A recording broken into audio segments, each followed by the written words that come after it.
Even in the Black Hills of South Dakota, a region rich with native sandstone architecture, Spearfish's Matthews Opera House shines.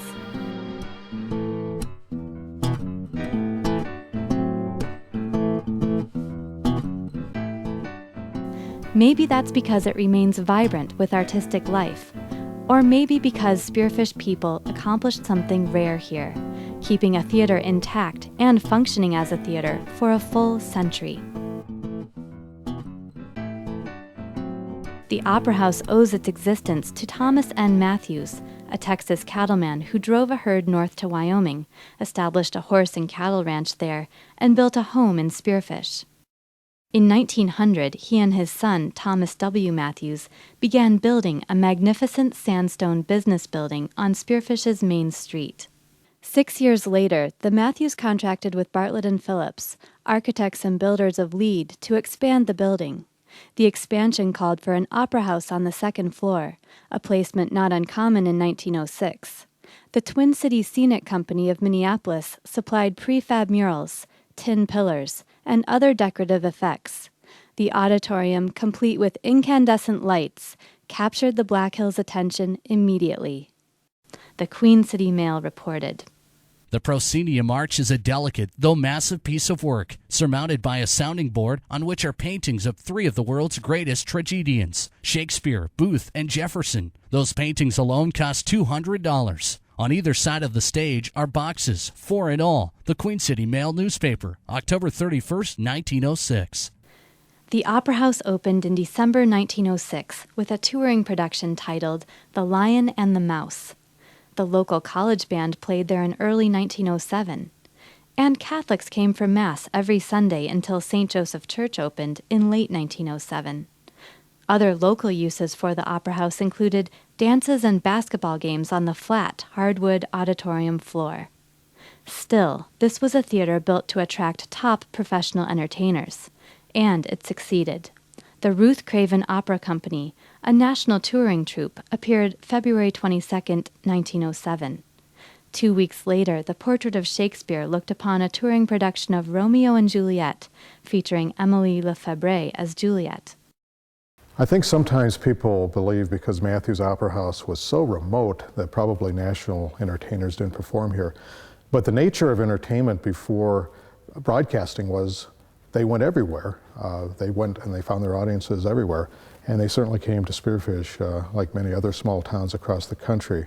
Often they left records of their engagements by penciling or painting their names backstage.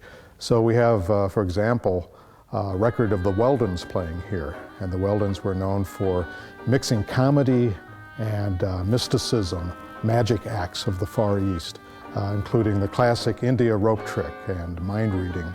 By the time the Weldon troupe appeared in the 1920s, this act curtain had debuted. Entertainment wasn't commercial-free even then. It was easy for audiences to remember phone numbers in those days.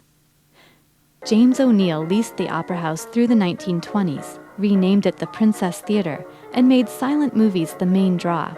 Of course, silent movies were never really silent. Margaret Cooper provided lively piano accompaniment. But in 1930, O'Neill moved his movies a block south to the new Vita Theater, specially designed for talkies.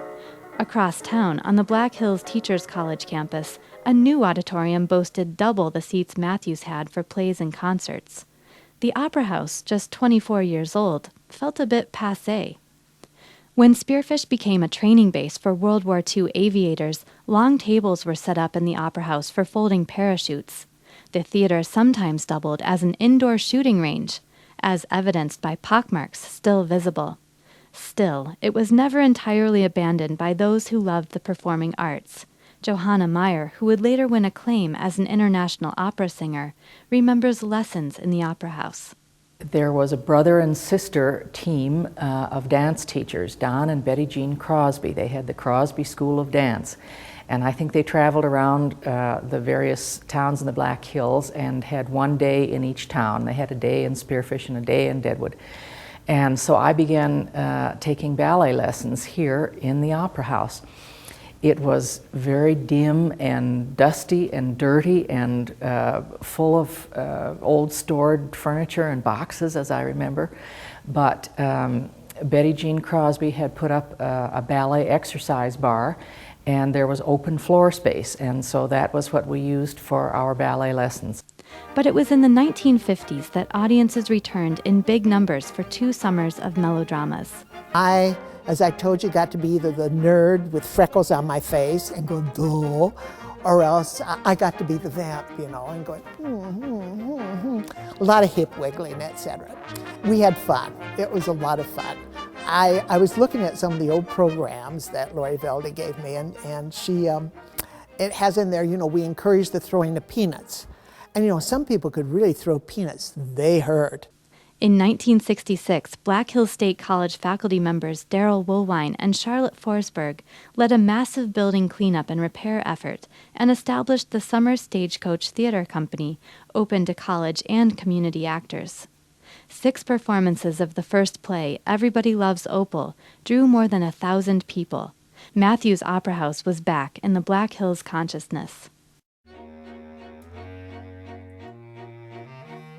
Is Matthews Opera House haunted? There are actors who swear so, who say the building's age doesn't account for all the creaks and groans. Ghost rumors were the basis for the comic Phantom of Matthews Opera House, an original production first staged in 1976. It's the Opera House's all-time attendance leader. But big crowds in the 1970s and 80s, as well as national TV exposure in the PBS series The West of the Imagination, made clear the old theater needed major renovations. First and foremost, it had to be brought up to current safety codes, and its second-floor location complicated that, necessitating new exits. And modern audiences expected comfortable heating and air conditioning systems, and of course, separate restrooms for men and women. Spearfish residents set up a nonprofit organization to tackle the work and run the Opera House. Funds were raised through bingo games, pledge drives, and plays and musicals. The city kicked in a portion of hospitality tax revenues. Still, nothing would have happened without the support of the Kelly family, who acquired the building from the Matthews family in the 1940s. Margaret Kelly especially insisted the Opera House be saved. The Kellys made available a 99-year rent-free lease, contingent on the nonprofit organization's commitment to full renovation. In addition to the auditorium itself, the Kellys provided space for dressing rooms, and something the Opera House didn't have historically, a lobby. Former office and apartment units were demolished to create the lobby and to let sunshine flow through tall windows. Downstairs, a gallery was developed. The combined performing and visual arts areas became the Spearfish Center for the Arts and Humanities.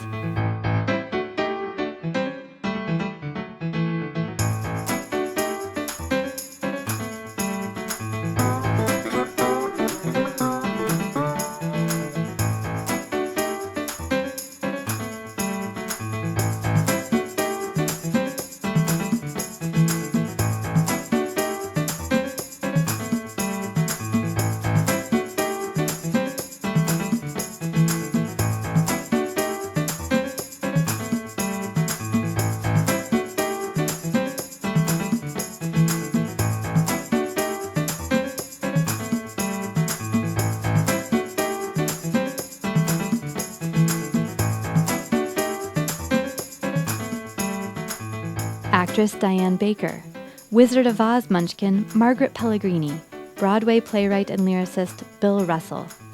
Those were some of the big names whose Opera House appearances helped move the renovation forward. Step onto this stage in the proper mood, and it's spine-tingling to think of the thousands of performers who took the same steps over the century. Who might take these steps and gaze into this storied auditorium in the 21st century?